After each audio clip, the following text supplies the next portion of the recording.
Issue d'une famille bien ancrée à Berthierville, Marie Grégoire se fait remarquer comme la jeune qui incarne le non au référendum de 80. Communicatrice douée et impliquée dans son milieu, elle participe à la fondation de l'Action démocratique du Québec. Son passage à l'Assemblée nationale fut court, mais non moins marquant. Bienvenue à Mémoire des députés.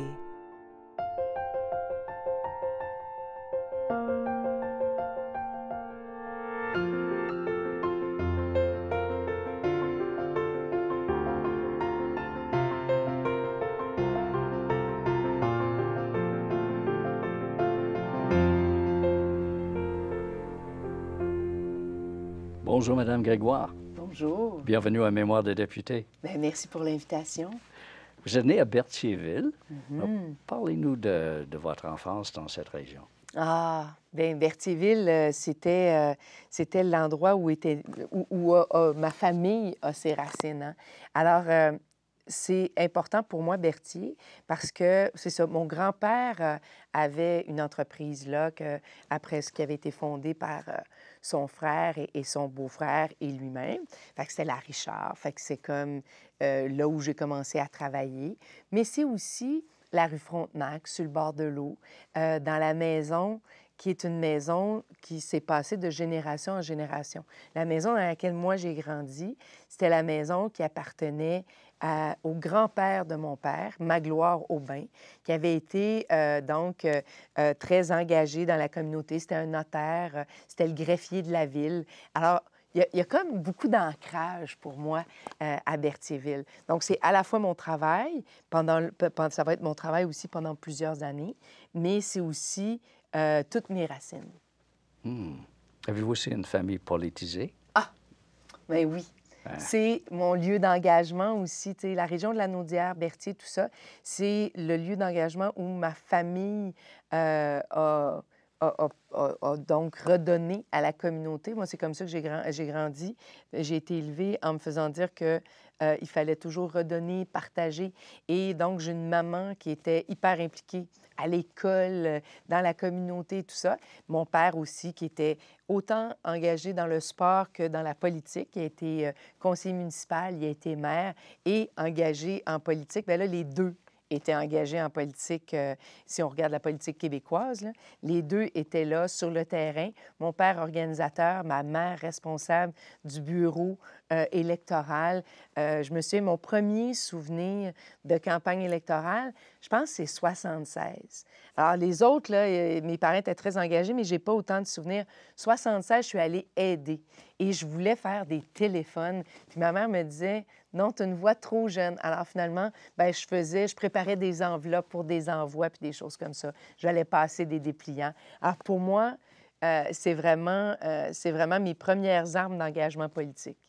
Et les jeunes libéraux, vous avez commencé ça à quel âge? Ça arrive un peu plus tard, mais toujours à un âge où je n'ai pas le droit d'être engagée ou d'être formellement engagée en politique parce qu'à ce moment-là, bien, encore aujourd'hui, c'est 16 ans. Donc, pour avoir une carte de membre, moi, je commence avant. Et comme j'ai dit, donc, je suis dans le comité libéral en 76. Il y a une défaite, mais ensuite de ça va arriver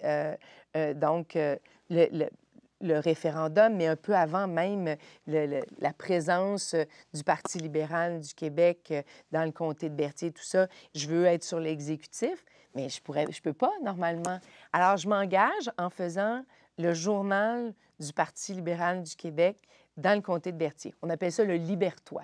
Alors, je fais la mise en page, j'ai de l'aide d'un journaliste de la place, M. Champoux, qui, lui, écrit les textes et tout ça. Mais c'est mon initiative à moi. Alors, je m'engage comme ça. Et là arrive le moment de choisir les délégués pour le congrès de 79. Et là, j'ai pas l'âge. Mais il y a des gens du comté qui disent, c'est pas grave. On va t'arranger une carte de membre. Alors, moi, je ne falsifiais pas des cartes de membre pour aller dans un bar. C'était pour devenir membre de parti politique que je voulais faire ça. Alors, fait que finalement, ça m'amène à Montréal. C'est mon premier congrès politique, le congrès sur le livre beige. C'est Claude Ryan qui est le chef du parti à ce moment-là. Je ne suis pas sûre que je saisis l'ampleur, toute l'ampleur de ce qui se passe. Parce que moi, ce qui m'intéresse beaucoup, c'est les dossiers de proximité. Je me souviens, les ateliers où je suis allée, c'était les dossiers où on parlait d'éducation, de loisirs, tout ça, donc du développement davantage des services de proximité. La question constitutionnelle n'est pas encore très fraîche à ma mémoire, très proche de ce que j'ai envie de faire. Ça va venir l'année suivante, hein, avec 80, le référendum de 80, où j'écris un petit texte pour participer à un débat oratoire. Et ce petit texte-là va m'amener sur différentes tribunes. Je deviens la jeune qui incarne le non. Il n'y en a pas des tonnes, je pense. Je deviens la jeune qui incarne le non. Et je me promène sur différentes tribunes à Trois-Rivières, donc à côté, les comtés à côté de chez nous et évidemment dans mon comté chez moi. Vous obteniez un bac en communication de l'Université d'Ottawa en 88, mais vous avez partagé vos travaux universitaires avec votre travail pour le business de la famille, là. Exactement. Comment vous faites ça? Alors, je décide que je vais devenir entrepreneur peintre. Et donc, je prends une petite brouette, je mets plein d'outils pour peindre les balcons et je vais offrir mes services particulièrement aux membres de ma famille. Alors, je vais peindre des balcons pendant tout un été et après ça, je vais me mettre à emballer des lames parce que la Richard, c'est une entreprise d'outils et il y a des lames de rechange pour certains de ces outils-là. Alors, on emballe ça dans des petits cartons qu'on broche, on met ça dans des boîtes, puis après ça, on met ça dans des caisses. Ça donne 1 sou par petit emballage qui est rendu dans la caisse, pour dire. Mais je fais ça à mes heures à moi. Donc, je fais ça le soir tard. Fait que je fais ça à la maison, puis c'est mon travail. Et donc, c'est le premier pas pour travailler à la Richard. Après ça, je vais travailler dans l'usine. Je vais assembler des outils. Moi, je veux être ingénieur dans la vie. Je vais travailler à l'atelier d'usinage avec mon grand-père, aux machines à plastique. Et plus tard, je me rends compte que finalement, le génie, c'est pas très pour moi. Et je bifurque vers les communications. Et là, je vais me mettre à travailler plus sur la route et je vais faire les expositions commerciales. Donc, à l'université, ce que je fais, c'est que je vais à l'université, mais le jeudi soir, quand il y a une exposition commerciale à Vancouver, à Edmonton, à Calgary, dans les Maritimes, je prends l'avion, je m'en vais là. Déjà, mon petit kit m'attend. On a expédié le petit kit avec le display, avec le kiosque d'exposition. Puis là, je place mes outils. Je vends mes outils pendant la fin de semaine. Le dimanche soir, je reprends l'avion, je vais à Ottawa, puis je recommence mes cours. Pourquoi avez-vous choisi d'étudier à Ottawa? Ah! Parce que l'engagement politique prenait une grande partie de ma vie. Et à un point tel que, bien, je ne m'inscrivais pas vraiment dans des programmes. Tu sais, comme je faisais une inscription un peu de n'importe comment, puis là, bien, je n'étais pas acceptée ou j'étais acceptée. Puis là, je commençais à faire des cours. Alors, j'ai fait ça pendant quelques sessions. Et là, je me suis dit, non, vraiment, il ne faut pas que je dépende de la politique. Hein? Je veux avoir mes propres qualifications pour pouvoir être autonome de mes choix. Alors, je me dis, si je reste à proximité, si je suis à Montréal ou à Québec, je ne serai jamais capable d'arrêter. Donc, tu sais, pour moi, je dis toujours, l'engagement politique, c'est un peu une drogue, là, et une drogue dure, alors c'est difficile de s'en départir. Fait que je m'éloigne. Je me dis, à Ottawa, je vais être loin. Je vais être loin de l'engagement au quotidien de la politique, mais finalement, je deviens présidente du département, du département de communication à l'Université d'Ottawa. Donc, je pense que c'est là où je réalise que l'engagement, ça fait partie de moi. Puis même si j'essaie, puis je me souviens, il y a un petit article qui avait été écrit dans ma région, dans un hebdo, puis il disait que j'étais partie avec mes broches à tricoter, puis mes espadrilles en disant que j'allais m'entraîner, puis j'allais tricoter, puis ça allait être ça ma vie, plus étudier. Mais finalement, non, je me suis engagée, j'ai fait la semaine des coms, puis j'ai fait plein de trucs, puis j'ai eu beaucoup de plaisir. Oui, c'est ça. Sinon, vous seriez devenu quoi? Un attaché politique, attaché de presse, quelque chose comme ça? Bien, oui, parce que mon goût pour les communications commence avec ce petit journal que je développe pour le comté de Berthier. Mais après ça, on va relancer un journal pour la Commission jeunesse du Parti libéral du Québec avec toute une belle gang. Et j'ai toujours ce goût-là des communications. Alors, quand les libéraux prennent le pouvoir en 85, il est clair qu'on m'interpelle pour être dans des cabinets puis tout ça. Et c'est là où j'ai un peu le réflexe de... Là, c'est comme la machine va m'attraper, puis j'ai pas complété mes études, puis je le sais. Alors, je décide, puis j'ai travaillé aussi dans des bureaux de comté avant. Fait que je le sais que ça peut être prenant, puis ça peut être enivrant. de faire partie, d'être là où ça se passe, finalement.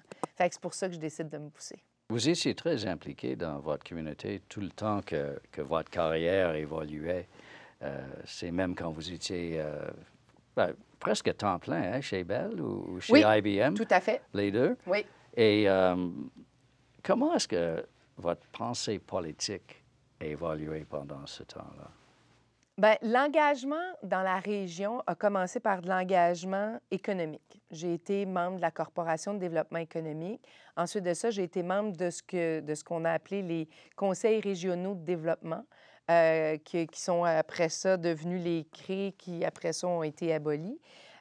J'ai fondé, je fais partie du groupe de fondateurs du Carrefour Jeunesse Emploi de ma région d'Andautré. Alors, je pense que ça a teinté ma façon de m'engager en politique. J'ai commencé peut-être plus comme motivée par la décentralisation, par les services de proximité, par m'assurer que la politique ressemble aux gens qui étaient sur le terrain, plus que l'inverse, que le terrain devait se modeler à ce qui se passait à Québec puis aux décisions qui étaient prises à Québec. Alors, autonomiste régional? Très, très. Autonomiste, moi, je trouve que c'est un terme qui va venir plus tard avec le programme de l'Action démocratique du Québec, Oui. mais ça me va tellement bien. Parce que, oui, une autonomiste dans le sens que j'aime que les gens puissent avoir des outils pour se définir, j'aime que les communautés puissent avoir les outils pour agir et j'aime que le Québec puisse avoir des pouvoirs pour se développer. Alors, ça me va tout à fait, puis ça me va dans ma vie personnelle à moi, dans le « je suis capable tout seul », même si je sais qu'on est bien plus fort quand on est en équipe. Quel rôle avez-vous joué au PLQ dans les années qui ont mené à l'échec de Meach et le schisme dans le Parti libéral sur la question constitutionnelle? C'est un peu paradoxal parce que je suis un peu loin à ce moment-là du Parti libéral du Québec parce que je suis devenue membre du Conseil permanent de la jeunesse au début des années 90. Et pour moi, il y a quelque chose de très particulier d'être là parce que c'est un engagement de 85, le Conseil permanent de la jeunesse. Et Robert Bourassa avait demandé aux jeunes de prioriser trois actions, 3 engagements qu'on voulait voir dans la plateforme électorale.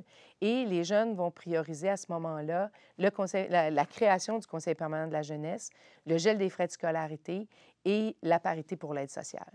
Je vais faire seulement une activité qui sera de célébrer le vote des femmes.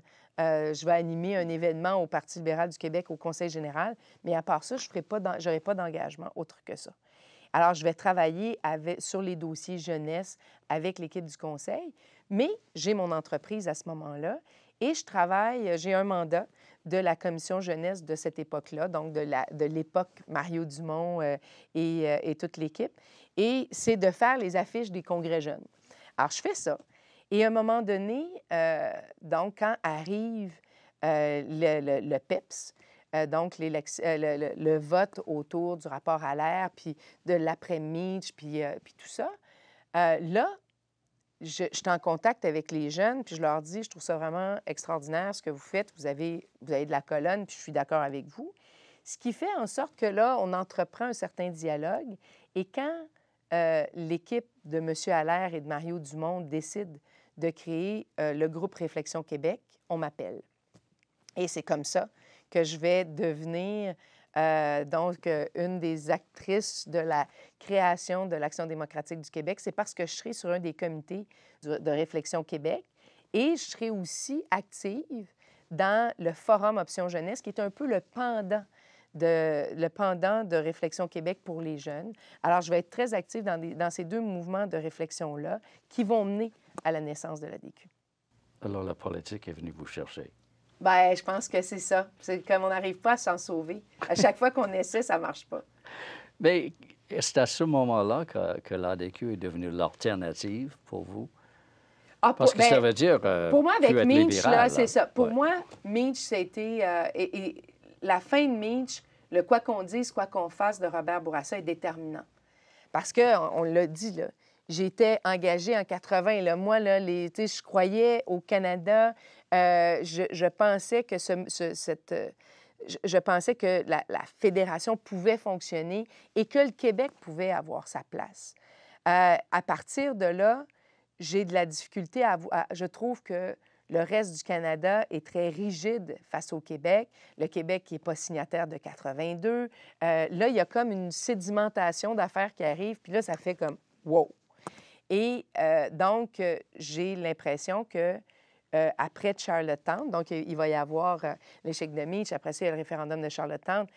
Là, je sens qu'il y a comme un début du commencement de quelque chose, d'une rupture, parce qu'il y a les libéraux pour le non qui sont très actifs et contre Charlottetown. Et là, il va y avoir après ça les événements qui vont mener au fait que Mario Dumont, M. Allaire vont quitter le Parti libéral ou se faire quitter. Hein? On peut laisser ça de même. Et là, pour moi, c'est comme la suite logique. Là. Il faut faire quelque chose, il faut avoir une alternative. Et je me souviens, à un moment donné, Jean Allaire est venu dans la Naudière pour Action Québec. Et là, je le rencontre, puis je lui dis, bien, si jamais ça devait mener à la création d'un parti politique, moi, je vais être là, que ça soit dans les coulisses ou en avant, là où vous aurez besoin de moi.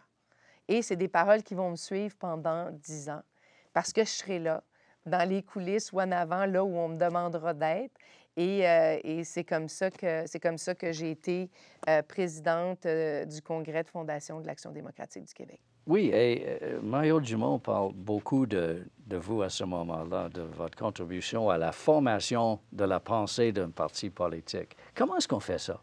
Ah, bien, je pense pas qu'il y a une recette unique, mais je pense que on est une gang de monde qui ont envie de réfléchir, de penser le Québec autrement.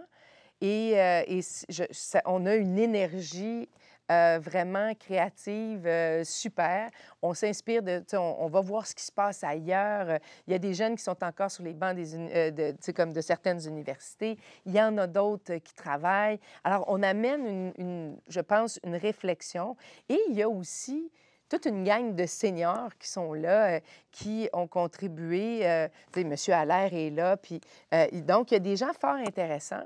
Et on ne part pas de rien, on part quand même d'un Québec responsable. Et la pensée politique, bien évidemment, ça part d'une philosophie. Il faut se dire, bon, pourquoi on est là? Et 94, on dit, tu sais, nous, on veut assainir les finances publiques, oui. Assainir les finances publiques, pourquoi? Pour être autonome de pensée, pour dire, on ne dépend pas de la structure canadienne, on est capable de faire nos choses tout seul. Et ça mènera à une réflexion pour unir les Québécois autour d'un projet de constitution qui mènera après à un référendum. Alors, sur la souveraineté plus le partenariat. Mais, évidemment, il y a l'élection de 94. Et là c'est vraiment, là, bricoler une élection, là, ça s'appelle 94. On n'a pas des sommes phénoménales pour faire campagne. À ce moment-là, les technologies de l'information, je dirais, sont à leur premier balbutiement. On n'a pas de réseaux sociaux pour faire des campagnes autrement. Là, on ne peut pas faire... fait que ça prend des dépliants encore, ça prend des affiches encore. Alors, moi, je fais les coms, je travaille au com. Et on travaille, je m'occupe, entre autres, de l'image, de la production du matériel et tout ça. Et là, on a tellement peu d'outils qu'on fait faire des espèces de cartes postales, puis on les imprime une par une pour les compter. Alors, on envoie des tickets de 500 pour chacun des comtés. C'est comme extraordinaire. Puis Mario fait campagne en voiture. Il n'y a pas d'autobus là. Et à la fin de la campagne, on réalise que Mario a des chances dans Rivière-du-Loup parce qu'il faut savoir, on n'a pas 125 candidats. On va avoir 80 candidats, si ma mémoire me sert bien. Puis là, on se dit, OK, on a beaucoup de chances d'aller chercher Rivière-du-Loup. Il y a beaucoup d'éditorialistes qui ont dit que Mario Dumont pourrait faire la différence à l'Assemblée nationale. On prend ces éditoriaux-là, on les photocopie et là, on fait les portes, toutes les portes, et il y a des rangs dans Rivière-du-Loup, et on va porter donc ces éditoriaux-là dans chacune des portes la fin de semaine avant la campagne, avant l'élection. Et ça veut dire qu'on a tous convergé vers Rivière-du-Loup, toutes les organisations, pour venir donner un coup de main. Et le soir même, j'anime 2 plateaux à Rivière-du-Loup. Et c'est un plateau national où on a les résultats de tous les comtés et un plateau de Rivière-du-Loup où on a pôle par pôle. Et là, on se rend compte que finalement, il y a des comtés où on fait relativement bien. Pour nous, faire relativement bien, c'est faire plus que 20 Et donc, il y a des comtés comme ça où on fera plus que 20 et on remporte Rivière-du-Loup. On se pince, on est content parce qu'on y croit à notre projet politique, mais on sait que hors de l'Assemblée nationale, c'est très difficile à faire vivre, là. Alors, de faire élire quelqu'un qui va porter le message pendant 4 ans, c'est vraiment significatif et vraiment, et c'est pour ça que j'ai une grande fidélité envers Mario Dumont. Il a porté le message tout seul à l'Assemblée nationale. On sait déjà en équipe, c'est pas évident. Imaginez être seul tous les matins, tenter d'avoir un peu d'attention de la part des médias, tenter. Il va manier, et il l'a dit lui-même, il va manier l'art de la clip, mais plus par nécessité que par habileté au début. Il dit, lui, c'est un gars de contenu, c'est un gars qui est habitué, Oui. hein, c'est le gars des politiques. C'est le gars qui arrive de la commission jeunesse, qui écrivait des thématiques à lui tout seul, là. Il n'y avait pas de problème, là. Et lui va devoir synthétiser sa pensée parce qu'il dit, si je ne parviens pas à faire ça, je ne suis pas dans le bulletin de nouvelles, puis les gens m'oublient. Alors, il faut que je sois percutant. Et comme ça, il va se définir politiquement, il va définir la DQ politiquement avec aussi ces 2 comparses que sont Éric et Jean-Luc. Ils vont travailler ensemble tous les 3 pour faire vivre la DQ. Puis nous, on est bien, sur les structures, hein. On travaille à l'organisation en parallèle, donc l'exécutif du comté, des comtés, la vie de parti, tout ça. Mais 95 va arriver très, très vite. Oui, absolument. C'est ça. Comment avez-vous vécu ces années juste qui précèdent le référendum? Après la réélection, mettons, de 94, l'appui de Mario Dumont au camp du oui, est-ce que c'était Ah, moi, ça me va tout à réfléchi? fait. Mais ça ne se vit pas pareil pour tous les membres de la DQ de l'époque, là. Il y a des gens qui décident de prendre une pause pendant la période référendaire. Mais on a un conseil général le 12, pour l'entente du 12 juin. Et on se réunit, il me semble que c'est à Sherbrooke, si ma mémoire me sert bien. Je suis enceinte et, et donc, et très enceinte. Et puis, j'anime une partie des débats. Puis c'est important parce que on sait que tout le monde... il y a des gens qui trouvent que ça va trop vite, là. Mais c'est pas nous qui avons les mains sur les manettes, hein. C'est M. Parizeau, à l'époque, qui a les mains sur les manettes. Alors, pour déterminer le calendrier et tout ça, fait que nous, on a fait les commissions sur l'avenir du Québec avant. On a fait partie des commissions sur l'avenir du Québec. C'était le choix qu'on avait fait. Moi, j'étais la membre de l'ADQ dans l'anneau d'hier. Donc, on a nos rapports. Donc, il y a vraiment comme un cheminement qui nous amène là. Et on décide que on y va, on plonge, mais on a des conditions quand même. Il faut regarder l'entente du 12 juin. Il va y avoir un comité de négociation, il va y avoir un négociateur en chef. Il y a beaucoup d'éléments dans l'entente qui prouvent bien qu'il y a une trace qui est laissée par les négociations qui ont été faites par l'ADQ, par l'équipe qui était en place. Fait que, quand on arrive pour le référendum comme tel, quand on arrive à l'échéance du référendum, on est en paix avec nos décisions. On a fait notre parcours et on sait ce qu'on veut. On sait qu'on souhaite la victoire, mais malheureusement, ça va pas se matérialiser. Oui, mais quand on prend un petit recul, là, on lit des livres sur le référendum et sur le PQ, Mario Dumont était une prise pour le oui quasiment nécessaire dans leur tête pour réussir, là. Pourquoi est-ce que vous étiez si important, la DQ? Bien, parce qu'on amenait une frange de l'électorat qui était nationaliste, mais qui avait besoin, je pense, aussi de certaines assurances et qui, tu sais, dans le fond, on était peut-être une caution, puis on amenait une caution, oui, mais pas, je veux dire, dans le sens où, pour les citoyens du Québec, on amenait un courant qui était différent de celui du Parti québécois, qui était différent de celui du Bloc québécois. Il faut se rappeler que le Bloc était là aussi et jouait un rôle important. On additionnait des forces. Et nous, on était, je l'ai dit en 94 dans le programme, on écrit souveraineté plus partenariat. Alors nous, on est l'aspect partenariat.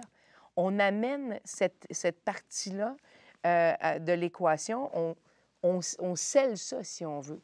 Ça ne veut pas dire que le Parti québécois n'aurait pas mis un partenariat dans l'équation, on ne le sait pas. Ce que nous, en tout cas, on demande, c'est ça. C'est d'assurer qu'il y a un partage de responsabilités et tout ça. Et ça fait que ça peut faire la différence. Tous les points de pourcentage sont importants à ce moment-là. Est-ce que la défaite était aussi difficile pour vous que pour les péquistes? Je crois que oui. On a travaillé avec autant d'ardeur. Je pense qu'on était un camp. C'était le camp du oui. Bien qu'on avait chacun nos façons de faire campagne. Hein, on avait, Mario faisait campagne, M. Parizeau faisait campagne et M. Bouchard faisait campagne. Les trois chefs n'ont pas été souvent rassemblés, mais c'était correct parce que c'est ça, additionner. Il fallait être en mesure d'aller joindre les différentes parties de l'électorat et de porter le discours avec les différentes tonalités. Moi, c'est comme ça que je la voyais, cette campagne-là. Évidemment, le soir du référendum même, bien, on doit rapidement se faire une tête parce que M. Parizeau va faire son allocution. Et ça va avoir un effet boule de neige, là. Ouais. Donc, on n'est plus, au lendemain du référendum, le pouvoir de négociation du 50-50 que le Québec avait pu aller chercher. Parce que quand même, là, il faut se le dire, là, on était loin des résultats de 80. Là. La population du Québec était à la fois divisée, mais forte aussi de se dire que il y avait, mon Dieu, plus de 90 des gens qui avaient voté et il y avait une volonté quand même de dire qu'on voulait que les choses changent, parce qu'à 50-50, c'est quand même de dire qu'on veut du changement. Mais tout ça s'estompe, laisse le temps d'une allocution. Et là, le lendemain, bien, on n'est plus du tout dans la même dynamique. On n'est pas en train de dire qu'est-ce qu'on veut d'Ottawa. On est en train d'essayer de voir comment les choses vont retomber. Et là, il y a la démission de M. Parizeau, l'arrivée de M. Bouchard à Québec. Ah non, ça déboule. Nous, on se dit, avec l'arrivée de Bouchard à Québec, c'est quoi notre avenir? Comment on se voit? Le portrait politique a changé en l'espace d'une phrase. Merci beaucoup, Mme Grégoire. Ça me fait plaisir. À la prochaine. À la prochaine.